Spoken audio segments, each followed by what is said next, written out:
நீங்கள் பார்த்துக் கொண்டிருப்பது உங்கள் விஜய். இதிஹாச புராணாபியாம் வேதம் சௌபபிரம்மயேத் பிபேத்யல்பஸ்ருதாத் வேதஹா மாமயம் பிரதரிஷ்யதி. இதிஹாசங்கள் புராணங்கள் எத்தனையோ நல்ல செய்திகளை கொண்டவை. வேதத்தை கற்று தெளிய முடியாவிட்டாலும் இதிஹாசங்களையும் புராணங்களையும் கற்றால் வேதத்தின் பொருளே நமக்கு வசப்படும். வெறுமனே வேதத்தை மட்டும் படித்தால் பொருள் விளங்காது. இதிகாச புராணங்களின் உதவியோடு படித்தால் பொருள் தெளிவாக விளங்கும். ஆக இதிகாசங்கள் எவ்வளவு இன்றியமையாதவை. அதில் ஒன்று மகாபாரதம், மற்றொன்று ஸ்ரீராமாயணம். பாரதத்தில் தற்போது விதுர நீதியில் நாம் உள்ளோம். வேதத்தை நன்கு கற்றவனத்தான் ஸ்ராத்தத்துக்கு அமர்த்த வேண்டும், இல்லையேல் உட்கார்த்தாதே என்று கூறுகிறார். அதே போல 6 விஷயங்களை பற்றி அறிவிருந்தால் அவனை மந்திரியாக வைத்துக்கொள், இல்லையெனில் அவனை மந்திரி சபையில் சேர்க்காதே, மந்திராலோசனை கூட்டத்துக்கே உட்கார்த்தாதே என்று சொல்லுகிறார். இந்த 6 பற்றிய அறிவு இருக்குமானால் அவரை சேர்த்து கொள்ளலாம். அந்த அறிவு இல்லாவிட்டால் அவருக்கு ரகசியங்களை சொல்லக்கூடாது. இப்போ ஒரு சபை இருக்குது, ட்ரஸ்ட் இருக்குது, நடத்துகிறாள்னு வச்சுங்க. அப்போ அதனுடைய ட்ரஸ்டீஸோ அங்கத்தினர்களோ ஆஃபீஸ் பேரர்ஸோ இவர்கள்லாம் லைக் மைண்டட் பீப்புளாக இருக்கணும், ஒரே எண்ணம் கொண்டவர்கள். அப்படி இல்லாமல் ஒருத்தர் தெற்க பார்த்து ஒருத்தர் வடக்க பார்த்துன்னு இருந்தால் ட்ரஸ்டினுடைய அப்ஜெக்டிவை சரிவர நம்மாலே முடிக்கிறதுக்கே முடியாது. அதனாலே இந்த 6 தெரிஞ்சவனைத்தான் நீ மந்திரியாக வச்சுக்கணும். அப்போ தான் அவனுக்கு ரகசியங்களை சொல்ல வேண்டும். இந்த 6 எதுன்னு பார்ப்போம். கிழியே சொல்லியிருக்கேன். மந்திரின்னு இந்த இடத்துல இருந்திருந்தாலும் நாம் இதை குடும்பத்துக்கே வைத்து கொள்ளலாம், அல்லது வேலை பார்க்குற இடத்துக்கு வச்சுக்கலாம், இல்லை நாம் நடத்துகிற ஒரு அறக்கட்டளை, ஒரு ட்ரஸ்ட், அதற்கும் வைத்து கொள்ளலாம். மந்திரின்னா வெறும் நாங்கள்லாம் இப்போ ராஜாவே இல்லையே, எங்களுக்கு ஏது மந்திரி, அதனால் இதெல்லாம் இப்போ வேண் என்று நினச்சி விடாதீங்க. எந்த ஒரு கோஷ்டியில் நம்ம 4 பேரை கூட்டிண்டு செய்கிறோம்னாலும் அதில் இதெல்லாம் தெரிஞ்சவர்களாக இருக்கணும் என்று கூறுகிறார். அந்த 6 பார்ப்போம்.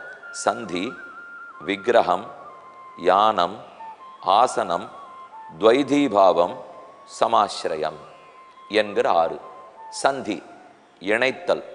இப்போ ஒரு காரியத்தை நாம் நடத்தணும்னா இந்த 6ல் எதை பண்ணி வேணால் அந்த காரியத்தை முடிச்சு விடலாம். ஆடுற மாட்டை ஆடி கறக்கணும், பாடுற மாட்டை பாடி கறக்கணும்னு சொல்லலையா? எப்படி பண்ணால் காரியம் நடக்குமோ அப்படி பண்ணணும்.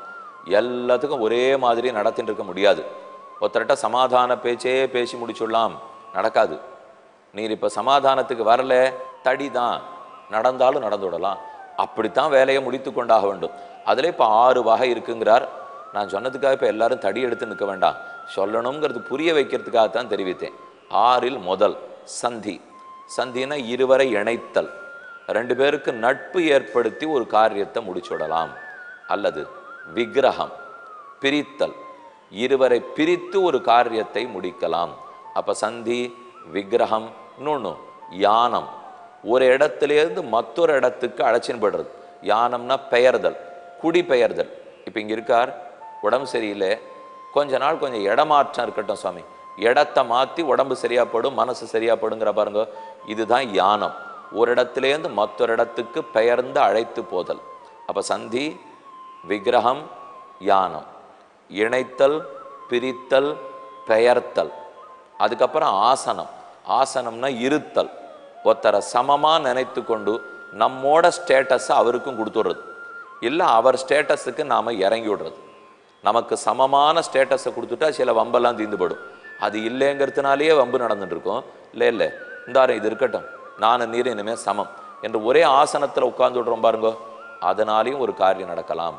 துவைதீபாவம், ஒருத்தர் மனசிலேயே வேறு விதமான எண்ணங்களை உருவாக்குதல். இதைத்தான் துவைதீபாவம்னு சொல்லுவார். இப்படியோ அப்படியோ என்று ஒரு குழப்பம் ஏற்படுறது பாருங்க. அதை குழம்பி வெடிக்க வச்சு தான் புண்ணை ஆத்தி ஆகணும். ஒரு விஷயத்தை நன்னா முடிக்கணும்னா துவைதீபாவம், மனம் இருபடுதல், மனத்தை இருமைப்படுத்தி அதுக்கப்புறம் அந்த விஷயத்தை முடிவுக்கு கொண்டு வருதல் துவைதீபாவம். கடைசியாக சொல்கிறார் ஆசிரியம். ஆசிரியம்னா சரணாகதி. இது ஒன்றுமே முடியல, இணைத்தல், பிரித்தல், பெயர்த்தல் எதுவும் முடியலையா? சரணம், தேவரீர் திருவடிகளே சரணம், வேறு புகழில்லை தஞ்சமில்லைன்னு உழுந்துடுறான் பாருங்க. அப்போ அதை வைத்து கொண்டும் காரியத்தை முடிக்கலாம். இப்போ 6 மனசில் பட்டதா?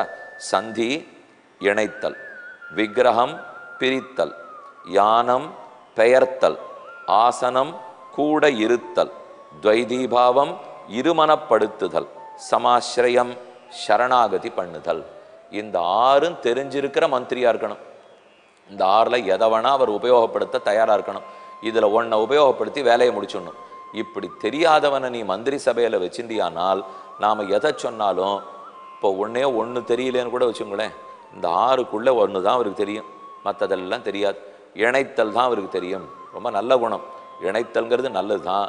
ஆனால் யாரை யாரோட இணைக்கணுமோ இணைச்சா தான் வேலை நடக்கும். ஆனால் அதை தவிர அவருக்கு இன்னொன்று தெரியாதுன்னு வச்சுங்க, அப்போ அந்த வேலை கெட்டே போயிடும்னு அர்த்தம். இந்த 6 விதமான சொல்யூஷன், இது ஒன்று ஒரு ப்ராப்ளத்துக்கு சொல்யூஷன் தானே. இந்த 6 சொல்யூஷன்ஸும் யாருக்கு தெரிந்திருக்கிறதோ அவனை மந்திரி சபையில் அமர்த்து, அவனுக்கு ரகசியங்களை கூறு, இது தெரியாதவனுக்கு கூறாதே என்று சொல்லுகிறார். இந்த 6க்கும் எடுத்துக்காட்டு சொல்கிறேன், அப்போ தானே நம்ம மனசுக்கு இது நன்னா விளங்கும். முதல்ல இணைத்தல். ராமனும் சுக்ரீவனும் இணைந்தார்கள். இணையவே தான் பெருத்த காரியம் முடிந்தது. சீதையை தேடி கண்டுபிடிச்சதோ, ராவணனை யுத்தத்தில் முடித்ததோ எல்லாம் ராமனும் சுக்ரீவனும் சேர்ந்ததுனாலே. இந்த இணைத்தல் தான் சுக்ரீவ சக்கியம். ராமனுக்கும் சுக்ரீவனுக்கு நற்பு ஏற்பட்டது. ஹனுமார் தான் சேர்த்து வைத்தார். அப்ப இணைத்தல்ங்கிறது யாருக்கு தெரிஞ்சிருக்கு? ஆஞ்சநேய சுவாமிக்கு தெரிஞ்சிருக்கு. அவர் தானே சிறந்த மந்திரி. அந்த மந்திரிக்கு இப்ப எது தெரிஞ்சது? ராமனையும் சுக்ரீவனையும் சேர்த்து வைத்து விடுவோம். அந்யோன்யம் அபிவீக்ஷந்தோ ந திருப்தி உபஜக்மதுகு. ராமன் சுக்ரீவனோட கையை பிடிச்சுனுட்டு, நீ என் உயிர் நண்பன், அத்தெய்வத்தம் ஹனிஷ்யாமி தவ பாரியாபஹாரிணம், உன்னுடைய மனைவியை களவாடி சென்றவனை முடித்து உனக்கு ராஜ்யத்தை முடிசூட்டி வைக்கிறேன். ராமன் உறுதி கூறுகிறார், சுக்ரீவன் ஏத்துக்கிறார். இது இணைத்தல். அதுக்கப்புறம் இணை பிரியாத நண்பர்களாகி போனார்கள். அப்பதான் வால்மீகி ராமாயணத்தில் வால்மீகி பகவான் ரொம்ப ஆச்சரியமா தெரிவிக்கிறார். வாமானி நேத்ராணி சமஸ்புரந்தின்னு ஸ்லோகம். வாமானி நேத்ராணினா இடது கண். சிலருக்கு இடது கண் ஒரே சமயத்தில் துடித்தது. ஆறாருக்கு துடித்தது? சீதைக்கு இடது கண் துடித்தது. இடது கண் துடித்தால் ஆண்களை பொறுத்த வரைக்கும் ஏதோ தப்பானது நடக்க போறதுன்னு அர்த்தம். பெண்களை பொறுத்த வரைக்கும் நல்லது நடக்க போறதுன்னு அர்த்தம். சுக்ரீவனுக்கும் ராவணனுக்கும் சீதைக்கும் இப்போ 3 பேர் இருக்கார் இல்லையா? இதுல யாருக்கு தீயது, யாருக்கு நல்லது நடக்க போறது? ராவணனுக்கு தீயது நடக்க போறது, சீதைக்கு நல்லது நடக்க போறது. அதனால 2 பேருக்கும் இடது கண் துடித்ததுன்னு எழுதுறார். ராவணனுக்கு இடதன் குடித்தால் நல்லதல்ல, ஆணானபடியால். சீதைக்கு இடதன் கண் குடித்தா நல்லது நடக்க போறது, பெண்ணானபடியால். அப்ப சுக்ரீவனோட எப்ப ராமன் நண்பன்னு கைப்பிடித்தானோ அதே வேளையில் சீதைக்கும் ராவணனுக்கும் ஒரே நேரத்தில் இடது கண் துடித்தது. நீங்கள் பார்த்துக் கொண்டிருப்பது உங்கள் விஜய். இப்போ நீங்க உடனே கேட்கலாம், சுவாமி எனக்கு இடது கண் கொஞ்ச நாளா துடிச்சுட்டே இருக்கே, நான் ஆண் நான் பெண், அதனால எனக்கு நல்லது நடக்க போறதா தீயது நடக்க போறதா? ஒன்று ஞாபகம் வச்சுப்போம். தர்மசாஸ்திரத்தின்படி மக்களும் முழுக்க வாழ்ந்து அதனால சுற்றி நடக்கிற அத்தனையும் சரியான சமிஞ்ஞைகளை நமக்கு கொடுத்து வாழ்க்கையை நடத்தி போனது கிருதயுகம் திரேதாயுகம்.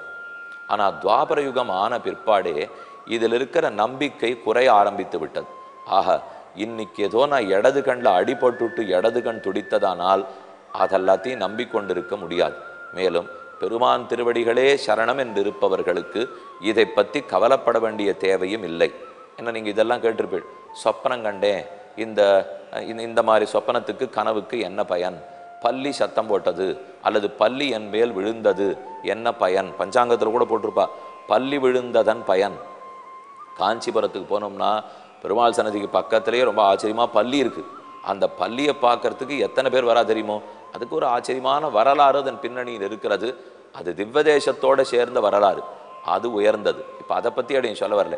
வெறும நம்ம வீட்டில் இருக்கு பல்லி, அந்த பல்லி சட்டு நம்ம பேர்ல கதவை திறந்தோம், மேலே ஒட்டியிருந்தது, பார்க்கல, விழுந்தது. உடனே அதற்காக பெரிய கவலைக்கெல்லாம் உட்படக்கூடாது. இப்போ நேற்று ராத்திரி ஏதோ பாம்பு துறப்புற மாதிரி கனவு பார்த்தேன், மேலேருந்து ஒரு சின்ன மாங்காயோ இல்லை பலாப்பழமோ என் தலையில் விடுறாப்பெல்லாம் நான் பார்த்தேன். உடனே யாரோ என் தலையில் போட்டு எனக்கு கொண்டுட போறா. அடுத்த நாள்லேருந்து நம்ம பயந்துட்டு இருக்க முடியுமா? பயத்தில் வாழ்க்கையை நடத்தக்கூடாது.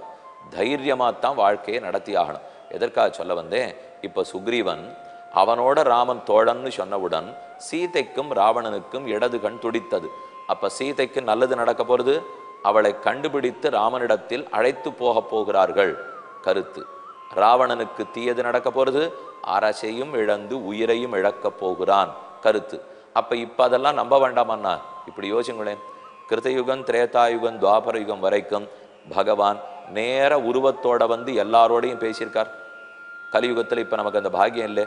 எப்பவோ கடைசியில கல்கி அவதரிக்க போகிறார்.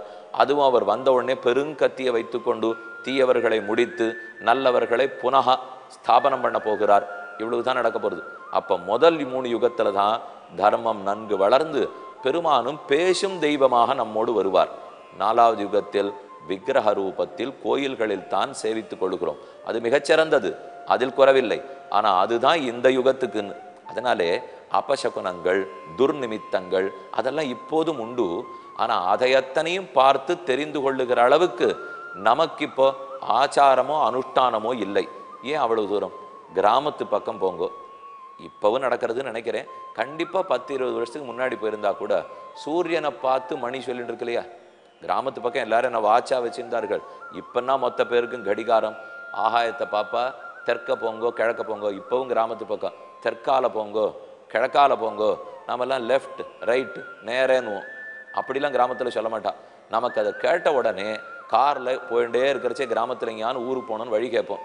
தெற்கால போங்கன்னு வா. நம்ம இறங்கி முதல்ல எது தெற்குன்னு ஒரு சுற்றுவோம். எது நமக்கு தெற்குன்னு கூட தெரியவே தெரியாதே. சூரியனை பார்த்து இது தெற்கு கிழக்கு சொல்லக்கூட தெரிஞ்சுக்காமல் அர்பனைசேஷன் வாழ்க்கை எப்படி சிட்டி லைஃப் ஆயிடுச்சுன்னா சூரியனை பார்க்கவே இல்லை. எல்லாம் க்ளோஸ்டு ரூம், ஏசிக்குள்ளே உட்காந்து விடுறோம்.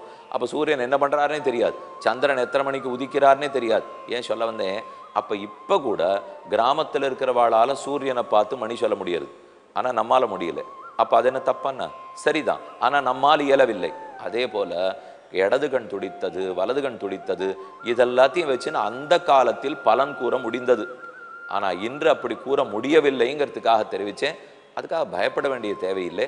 அப்போ வாமானி நேத்ராணி சமஸ்புரந்தி, சுக்ரீவனுடைய தோழமை ஏற்பட்டவுடன் சீதைக்கும் ராவணனுக்கும் ஒரே சமயத்தில் இடது கண்கள் துடித்தன. இதுதான் இணைத்தல். சுக்ரீவனையும் ராமனையும் இணைத்து வைத்து ஆஞ்சநேய சுவாமி எவ்வளவு பெரிய காரியம் பண்ணிவிட்டார். அப்ப இணைத்து காரியத்தை நடத்த தெரியணும். அடுத்து பிரித்து காரியத்தை நடத்த தெரிய வேண்டும். பிரிச்சு விட்டா நடத்தணுமே. சல்ய சாரத்தியம்னு சொல்றோம் பாருங்க, வேணும்னு. சல்யன் தான் கர்ணனுக்கு சாரதி. எப்படி கண்ணன் அர்ஜுனனுக்கு சாரதியோ அதை போல கர்ண பருவா மகாபாரதத்தில் கேள்விப்பட்டிருப்பீங்களே. பீஷ்ம பருவா 10 நாள், அப்புறம் துரோண பருவா. பீஷ்மரும் துரோணரும் முடிந்த பிற்பாடு தான் கர்ணன் சேனாபதி ஆனார். கர்ண பருவா கடைசியா சல்யன் சல்ய பருவா எல்லாரும் முடிந்தார்கள். சல்ய சாரத்தியம்னு கேள்விப்பட்டிருக்கீள். இவாள்கிட்டேந்து எவ்வளவு பிரிக்கணுமோ எவ்வளவு டிஸ்கரேஜ் பண்ணணுமோ அதை பண்ணியே கர்ணனுக்கு ஒண்ணுமே இல்லாதவர் ஆகிவிட்டார். கர்ணன் அதர்மத்தின் வழி சென்றான். அதர்மத்தை ஜெயித்தாக வேண்டும். என்ன செய்யலாம்? பிரித்து விட்டுத்தான் ஜெயிக்க வைக்க வேண்டும். அதுக்காகத்தான் பிரிக்கிற வேலையில சல்யன் ஏற்பட்டார். இப்படி பெரிய அப்படி பெரிய அப்படி பண்ணிட்டா அப்படி பண்ணிட்டா எதோ சொல்லி பிரிச்சு விடுறோம் பாருங்க. ஆனா பிரித்தது தீயதற்காக இருக்கக்கூடாது, நல்லதற்காக இருக்க வேண்டும். இணைத்தலும் பார்த்தோம், பிரித்தலும் பார்த்தோம். நமக்கே சந்தேகம் வரலாம், ஏன் ராமன் வாலியோடே இணைந்திருக்கலாமே? வாலி என்னும் பலசாலி, சொன்னாலே ராவணன் கொண்டு வந்து சீதையை திருப்ப கொடுத்திருப்பான்.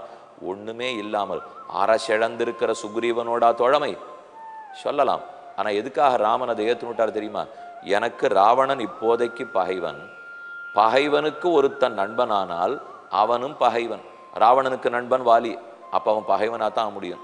பகைவனுக்கு பகைவன், பகைவன் ராவணன், பகைவனுக்கு நண்பன் வாலி, அந்த நண்பனுக்கு பகைவன் சுக்ரீவன். ஆகவே சுக்ரீவன் எனக்கு நண்பனாக வேண்டும் என்று இணைத்தலை ராமன் ஏற்றுக்கொண்டால், இணைத்தல் பிரித்தல் ஆகிய ரெண்டையும் இன்று பார்த்தோம்.